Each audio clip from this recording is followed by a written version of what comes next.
नमस्कार दोस्तों, स्वागत है आप सभी का हमारे YouTube चैनल एग्जाम बार में। आज की समसामयिकी में हम वन लाइनर के साथ तथ्यात्मक भी देखेंगे और उत्तर प्रदेश विशेष भी देखेंगे। ये हमारे आने वाली परीक्षा आर ओ के दृष्टि से इम्पॉर्टेंट होगा। तो चलिए दोस्तों, इसी के साथ आज का वीडियो शुरू करते हैं।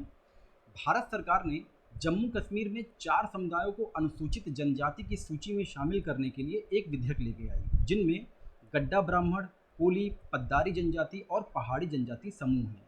इनके अलावा वहाँ और भी जनजातियाँ पाई जाती हैं, जैसे बकरवाल, गुर्जर और डोगरा जनजाति। आगे बात करें, साइबर सुरक्षा agency Indian computer emergency response team ने इंटरनेट रैनसमवेयर वायरस अकीरा के हमलों को लेकर इंटरनेट यूजर्स को आगाह किया है। इन्होंने बोला है कि अगर वायरस के हमलों से सुरक्षित रहना है तो आपको अपने ऑपरेटिंग सिस्टम और एप्लीकेशन को नियमित रूप से अपडेट करना पड़ेगा।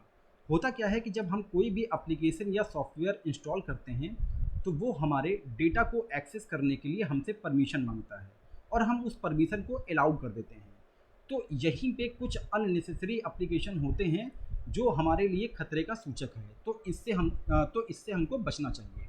अब आगे वन लाइनर में बात करें, इंग्लैंड के तेज गेंदबाज स्टुअर्ट ब्रॉड अपने करियर की आखिरी गेंद पर छक्का लगाने और अपनी गेंदबाजी की आखिरी गेंद पर विकेट लेने वाले इतिहास के पहले क्रिकेटर बन गए हैं। तो दोस्तों, ये तो बात हो गई वन लाइनर की। अब देखते हैं आगे।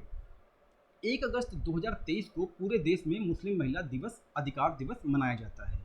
और ये कब से शुरू हुआ और इसका इतिहास क्या है? तो होता ये है कि अगस्त 2017 में 3 तलाक की प्रथा, जिसमें 3 बार तलाक तलाक तलाक बोल दिया जाता है, उसको असंवैधानिक घोषित कर दिया गया था।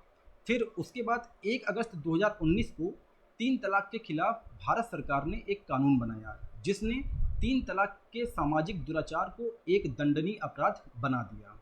3 तलाक विधेयक मुस्लिम महिलाओं को तलाक की सामाजिक बुराइयों के जंजीरों से मुक्त कराने में एक महत्वपूर्ण कदम था।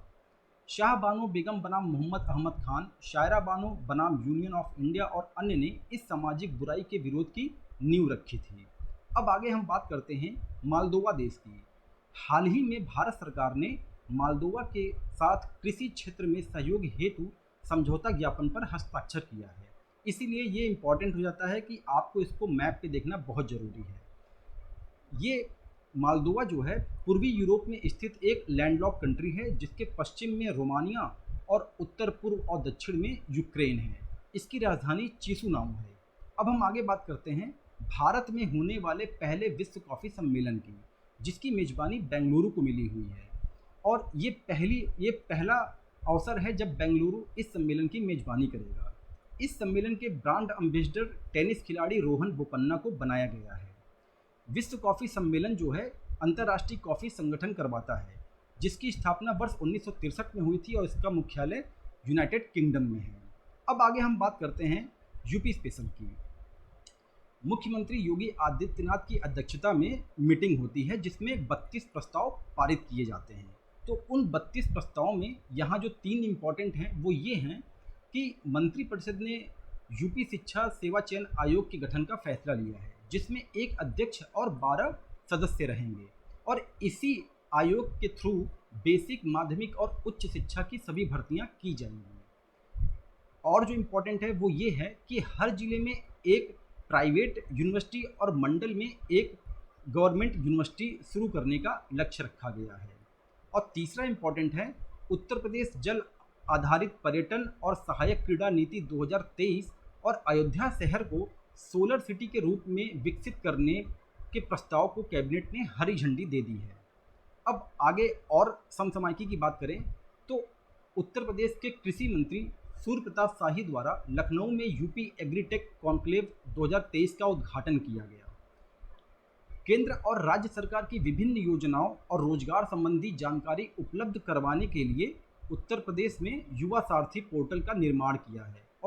और किस विभाग द्वारा किया गया है? तो खेल और युवा कल्याण विभाग तथा इलेक्ट्रॉनिक्स विभाग द्वारा। आगे बात करते हैं, प्रयागराज के संगम घाट के क्षेत्र में शंकर विमानन मंदिर और त्रिवेणी पुष्प के बीच 2.2 किलोमीटर रोपवे का निर्माण 18 महीने में करने का लक्ष्य रखा गया है। तो ये तो रही बात दोस्तों यूपी स्पेशल और आज के करंट की। अब आपको मिलते हैं कल अगले करण के साथ, तब तक के लिए नमस्कार, जय हिंद, जय भारत।